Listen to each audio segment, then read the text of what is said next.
Je m'appelle Tanguy Duménil, j'ai créé La Tête hors du guidon il y a 1 an maintenant.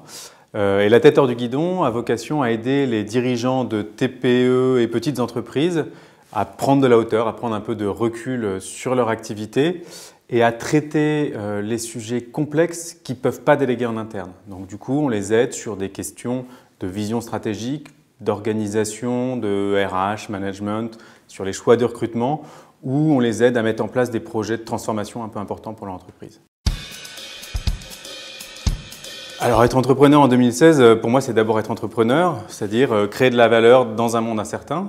Alors peut-être qu'en 2016 le monde est de plus en plus incertain, mais en même temps il y a sans doute de plus en plus d'opportunités de création de valeur. Et moi à titre personnel, je l'ai dit, j'ai créé mon entreprise il y a 1 an et donc être encore entrepreneur en 2016, c'est déjà une première réussite et c'est surtout beaucoup de bonheur.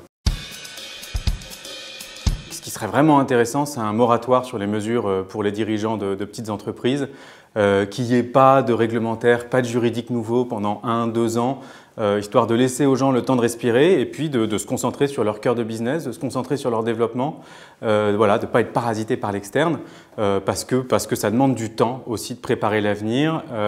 Et puis, si ce temps il est pris avec la tête hors du guidon, c'est encore mieux. Alors il y a deux risques principaux. Le principal risque d'abord, c'est de ne pas anticiper suffisamment, c'est de manquer de recul, c'est de concentrer tout son temps sur les urgences en mode pompier et du coup de ne pas prendre le temps nécessaire pour bâtir, pour construire l'avenir. Voilà, et c'est donc confondre l'urgent et l'important. Et puis le deuxième risque, il est plus personnel pour les dirigeants. Moi je croise pas mal de dirigeants qui finalement, à force d'avoir tout le temps la tête dans l'eau, ne savent plus vraiment quelle est leur fonction à eux, quel est leur métier, quel est leur projet. Et quand un dirigeant perd prise avec son projet, c'est déjà très embêtant pour lui, mais c'est aussi embêtant pour son entreprise.